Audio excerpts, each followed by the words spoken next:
Hi everyone, it's Jason French, Hidden Potential Mentor. I'm here with Frankie J, who is an awesome client of mine who I've had the opportunity to be working with for, not too sure, it's probably around about 6 months now, um, since we actually started to work together. I just want to say a huge welcome and thank you for sharing with me your journey, what it's been like over the last 6 months, Frankie. No worries. Thank you. So what I want to ask is what most people ask when they go down this path of self-discovery is they always have this, obviously this fear or this, scary things that happen, or usually it becomes a crisis point in their life before they actually decide that they need some kind of support. So especially, a lot of the people that I work with, as you are aware, are high achievers and they're really big perfectionists and they struggle to get support, etc. However, what was your journey? What was it like for you in the beginning? So took about 2 years, I think, to get to the point where I was ready for it. I got divorced and then straight away got into a really toxic, abusive relationship. And my mental health plummeted. And I was on, seeing a psychologist, which didn't really help. I was diagnosed with clinical depression and acute anxiety disorder. I had to defer uni. I wasn't able to complete my classes or any of my assignments or anything like that. I couldn't concentrate. I couldn't even go to work. It was really, leaving the house was really quite hard. Pretty much the only thing in my life which made any sense to me was music, but even my passion for that was slowly fading, and I didn't see the point in it really. And I needed something to kind of break the cycle and get out of what the kind of little spiral that I was in. I was about March last year, I got really suicidal. Actually tried to commit suicide, and at the last minute pulled my car back onto the right side of the road, because I thought of the truck driver and his family and what he would have to go through if he killed someone that drove into him. So and it was about that point where I started thinking, okay, I'm going to need some help. So I started seeing a psychologist and got some help there, but it didn't really help much. I just kept getting in the same loop, but it stopped the suicidal tendencies, so that was good. And then about 6 months later, I did a tour of Perth with an amazing friend, Adrian, and he and I was basically spent that entire year trying to force him to rescue me, because I knew that he had all the answers and I wanted them. And because he'd been working with you for a while. So I was going through the most horrible time in my head. I had a housemate that was recently going through a separation too, and she was trying to force me to rescue her, and I really wasn't out of the shit yet, so I couldn't.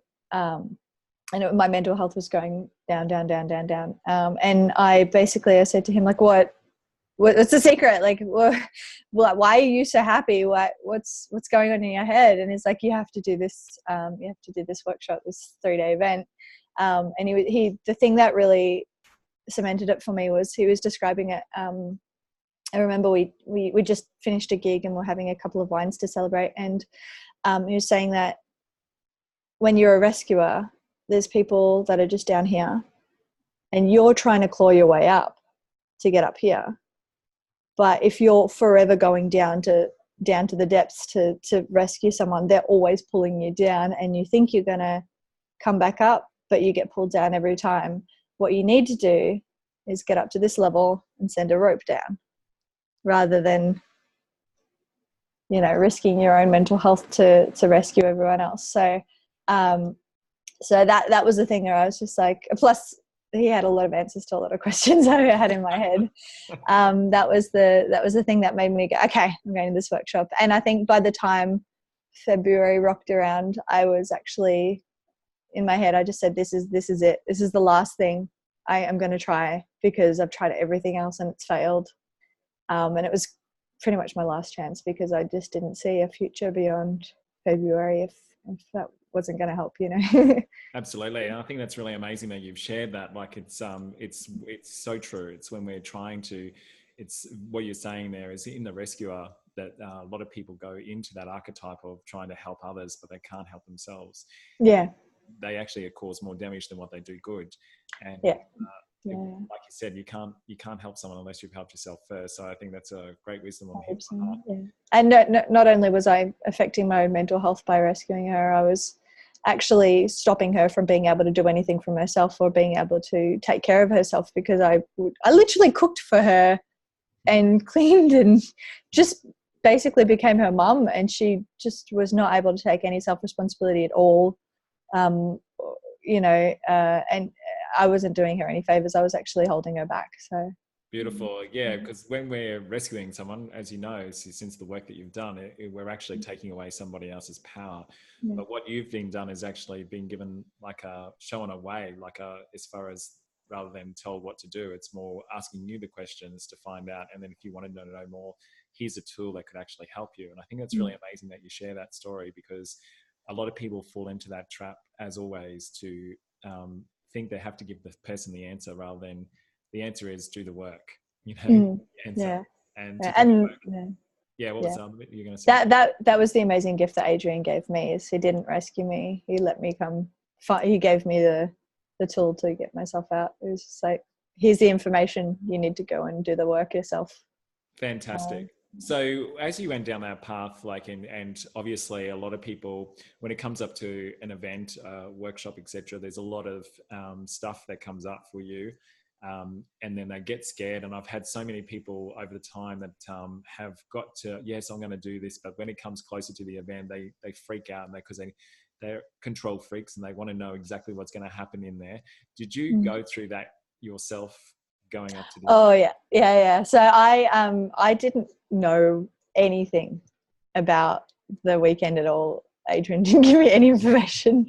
I asked him multiple times for, like, can you direct me towards some reading, because I love to research everything. It's like, I need to read. I need to be able to see what's going on, you know, on this topic and that topic and this topic and that topic. And actually the only thing that got me there was my blind faith in him, because I trust him so much. And if it wasn't for him, I wouldn't have come, because I don't trust men that easily. So knowing that it was run by a man was very scary to me. And I basically I just put my trust in him, and I knew that he was going to direct me towards the thing that was helpful for me, because he's a beautiful, caring human. So fantastic. There's actually a really good point that you point out there. It's a lot of this particular healing work. A lot of people struggle with it because of the fact that, especially women, like you say, vulnerable, wanting to go into this work of whether it's healing, whether it's exploring, whatever it is about themselves that they're wanting to know.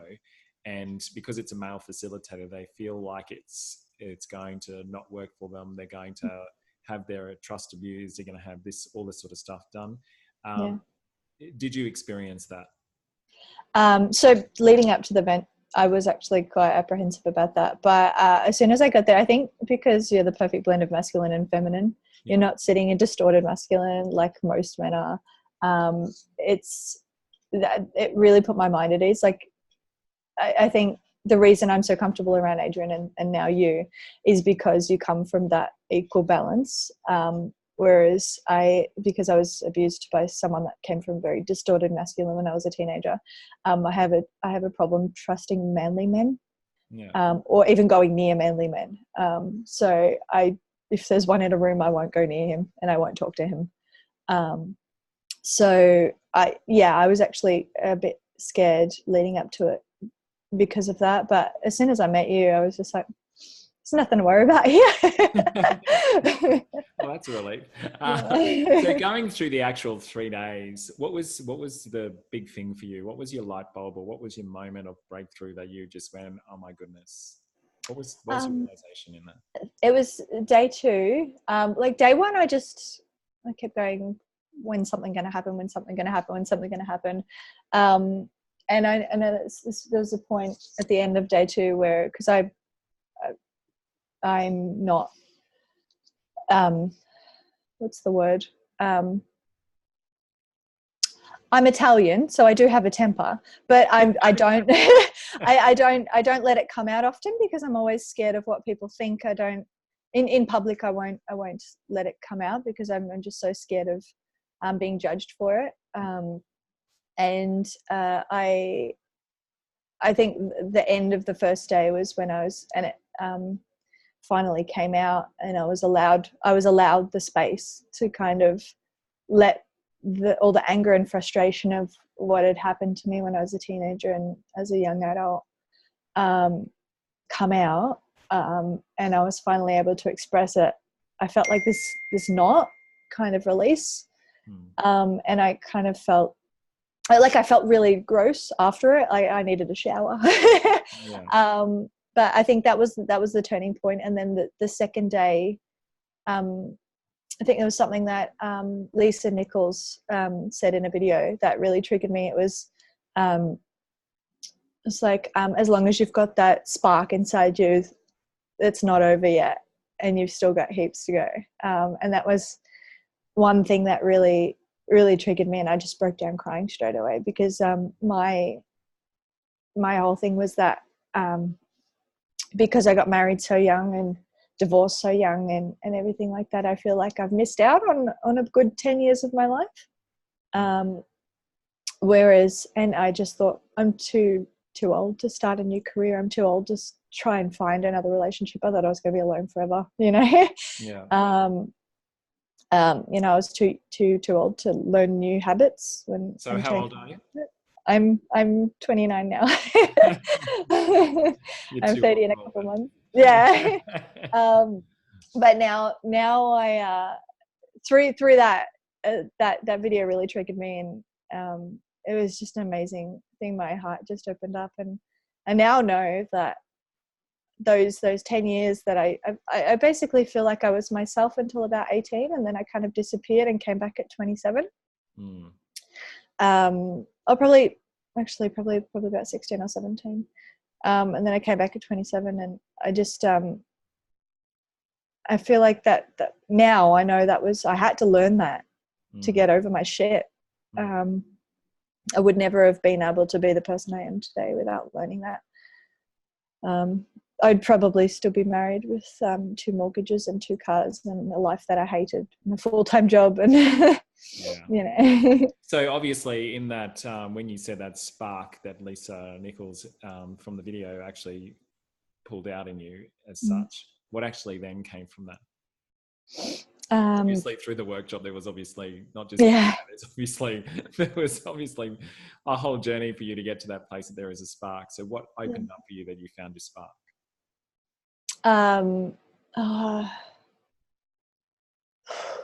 What opened up? I think it was my. Can you rephrase the question?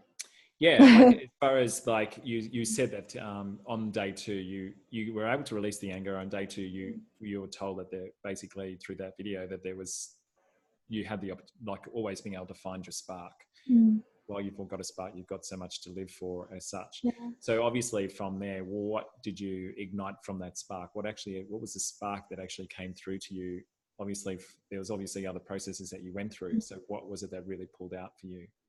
Who are you?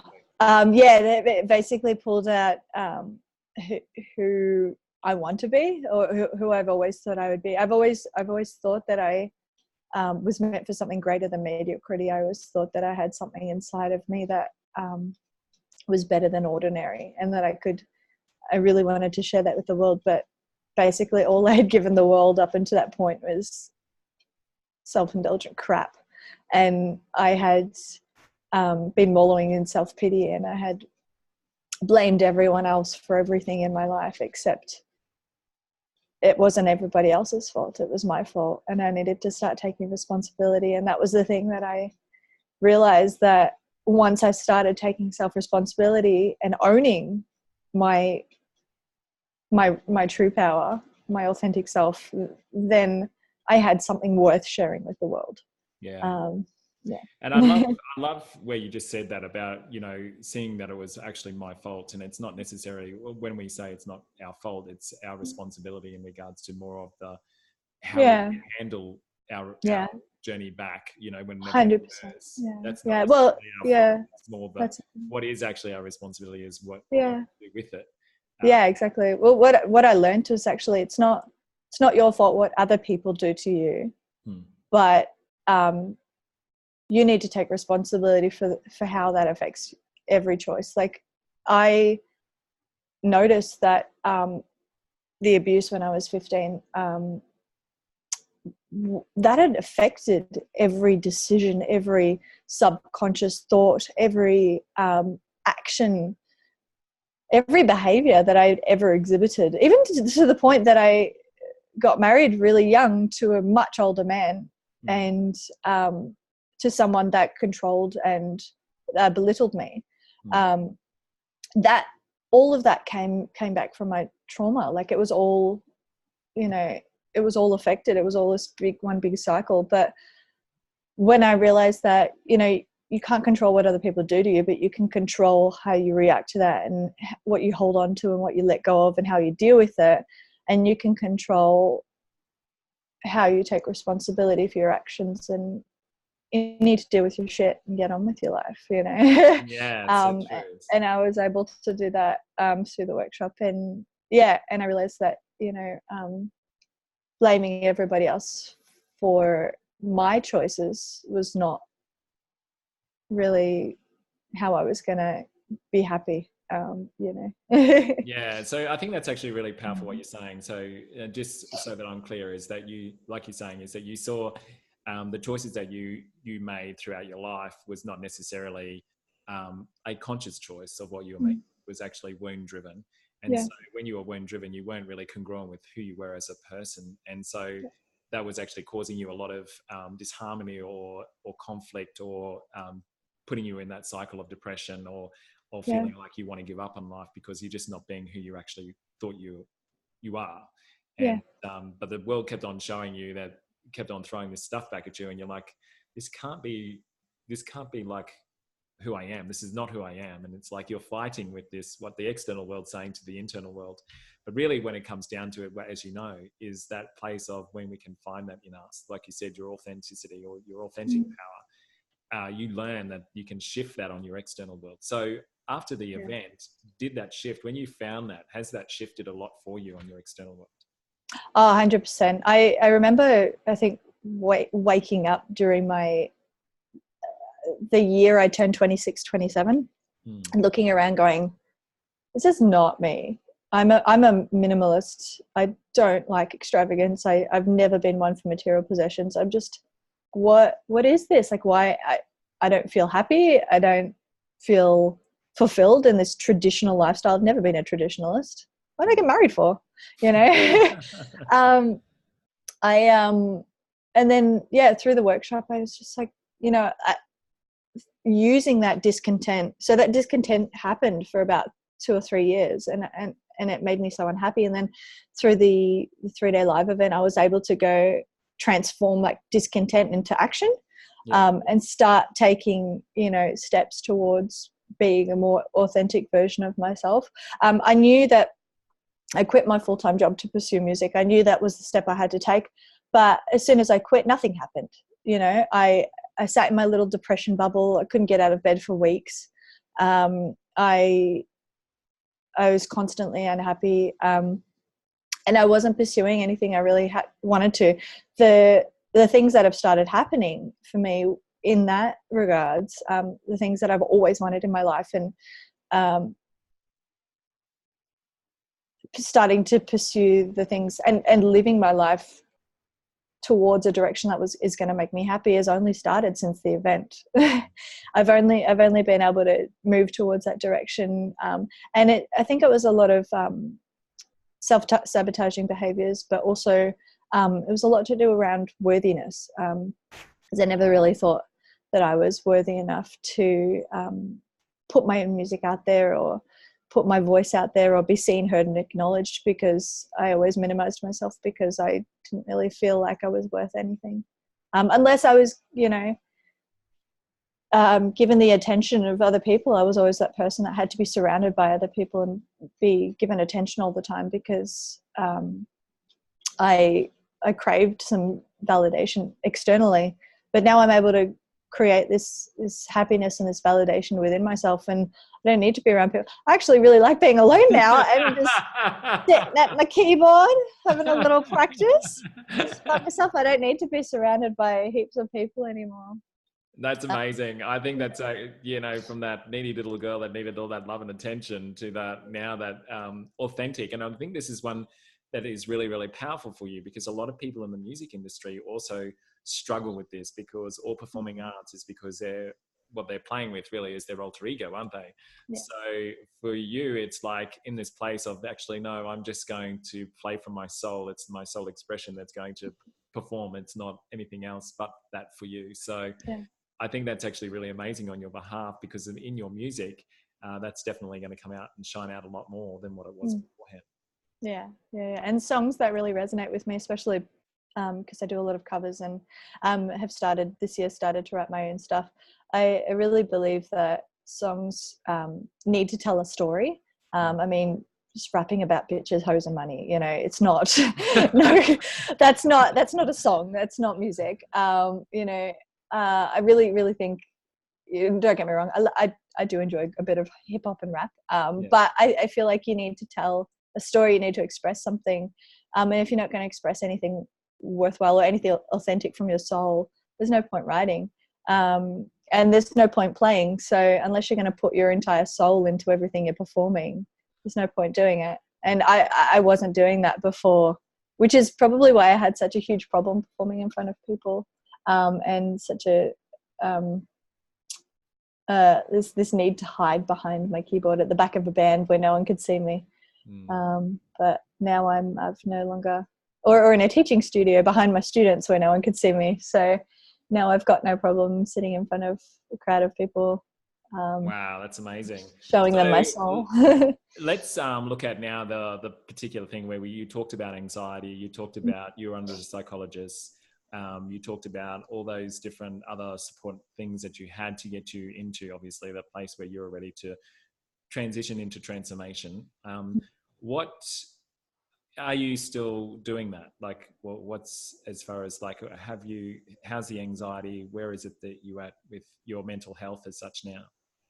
I actually, I always thought that since being diagnosed with anxiety and depression, I actually thought, you never really get better once you've been diagnosed. You just learn to live with it. You just learn how to manage it. Some days were good and some days were bad, and some days, some weeks it would be a little depression bubble, and some weeks I'd be fine. And I just thought, it's just something you have to manage. It's a chemical imbalance in your brain, which is what I was told. And now I actually, since finishing the Embrave program, I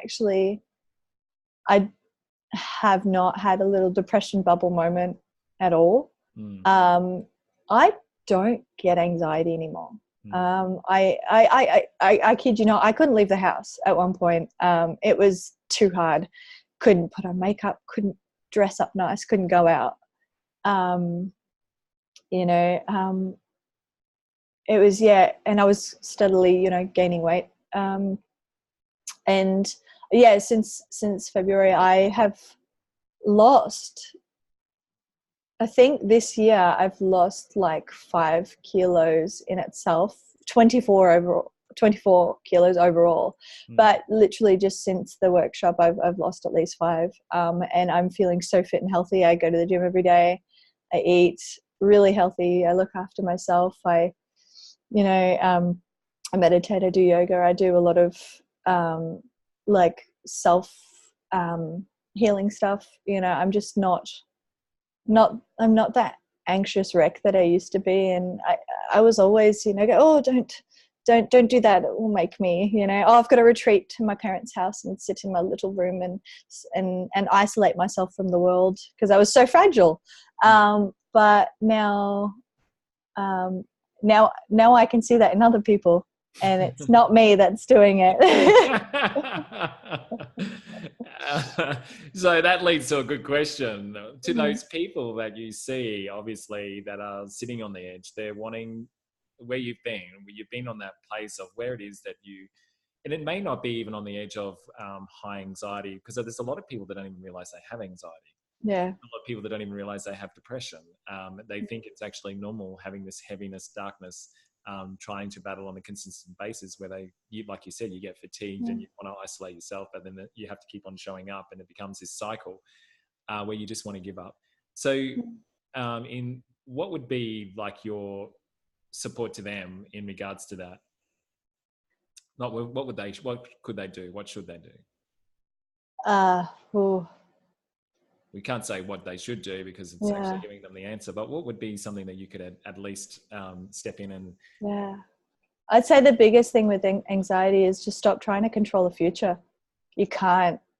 You can't imagine what's going to happen. If I had imagined that I was going to be divorced at 27, quit my full-time job and be living with my parents again, but I've never been happier, I would never have imagined that. Like I would never have planned for that. I had my entire life planned out by the time I reached 18. Mm. I already knew what I was going to do with the rest of my life. I was going to be a music teacher, you know, have a few investment properties, going to, you know, do the stable living thing, and I I've never been so unhappy following the established path. I've never been so unhappy following the plans that I had set out for myself. Mm. So the thing is just let life happen. Get out of your own way.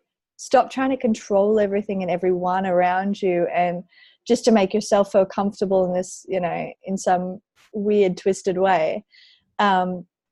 And stop trying to see into what your life's going to be like, because the best part about my life at the moment is that I don't know what's going to happen tomorrow. And I'm so happy about that, because that's how I like to live. That is freedom. It's the purest form of freedom. That is just awesome what you share there, because a lot of people, when they're going into the workshop, they want to know what it's going to be. And I always say, you actually don't know what life's going to be tomorrow. So isn't it better for you to know how you show up in the unknown so that you can have awareness, so that you can do it different when you are living your life in the unknown on a daily basis? Oh, hell yeah, yeah. And one of the things that especially the Embrave program and the workshop taught me was how to deal with the unknown, how to live in that space of, you know, if something happens, I'm just like, wow, I know how to handle this now. And not panicking, because I can just, I can see things unfolding now, and I just, I, you know, I've obviously got you as a great support. But you've given, actually, instead of just giving me all the answers, you've asked powerful questions, and I've been able to, you know, handle things on my own, and,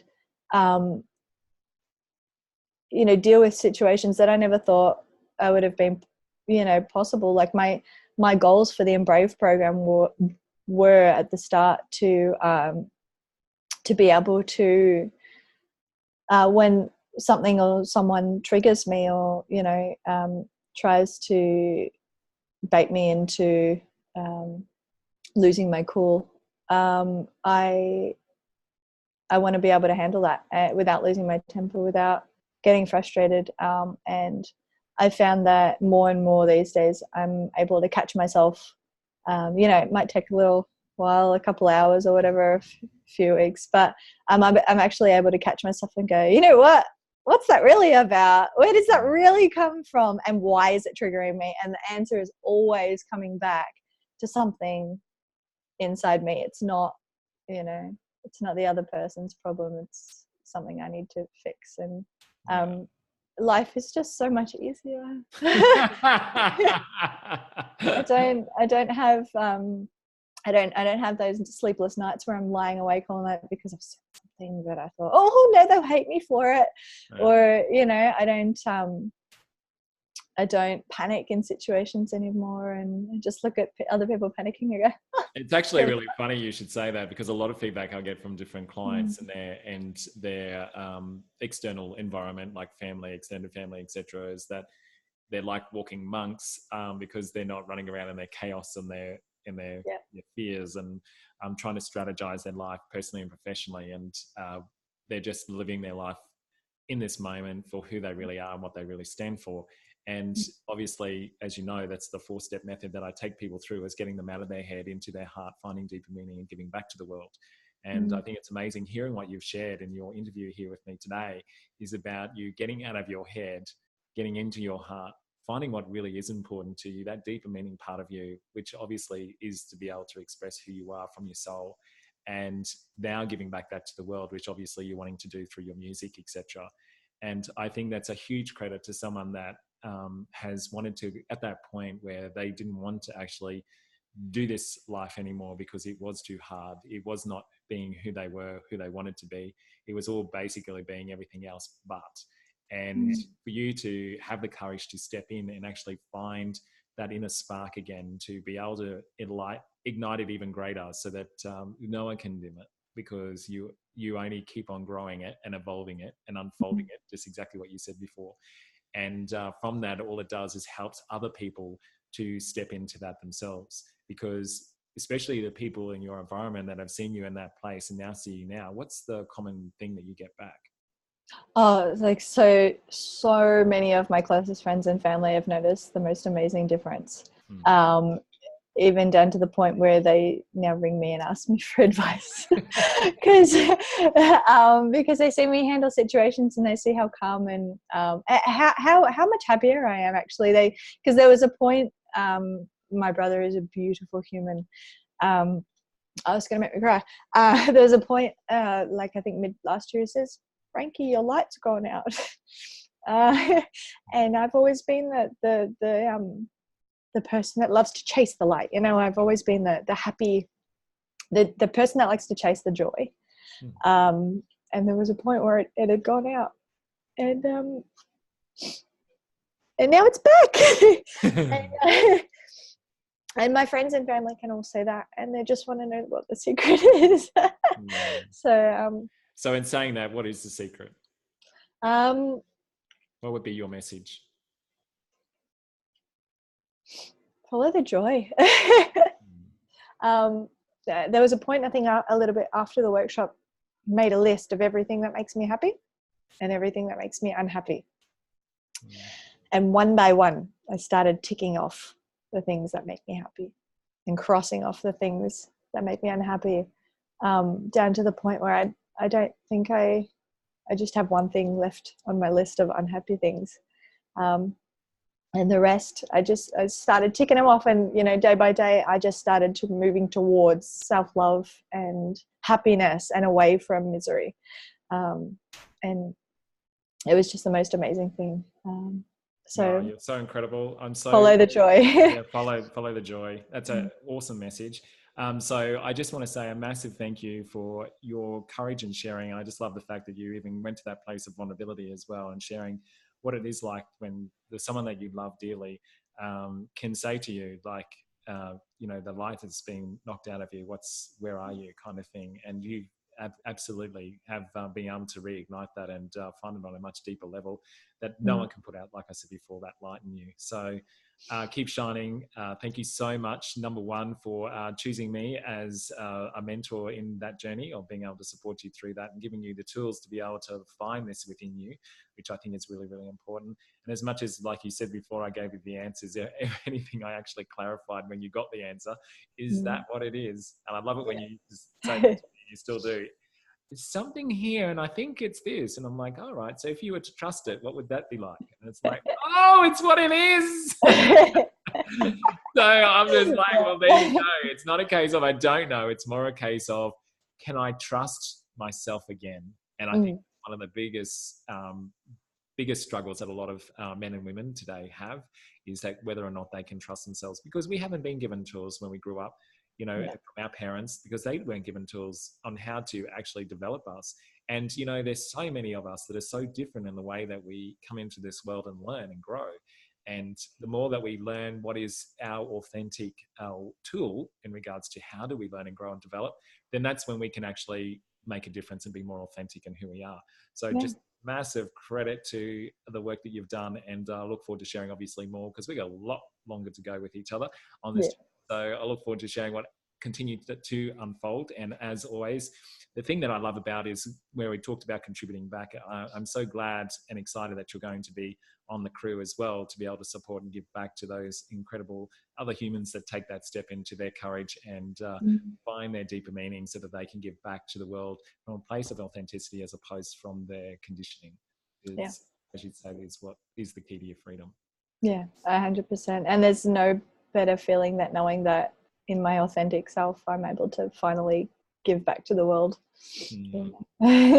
As always, before I sign off, remember there is much love in the world, and from my heart to yours is always love.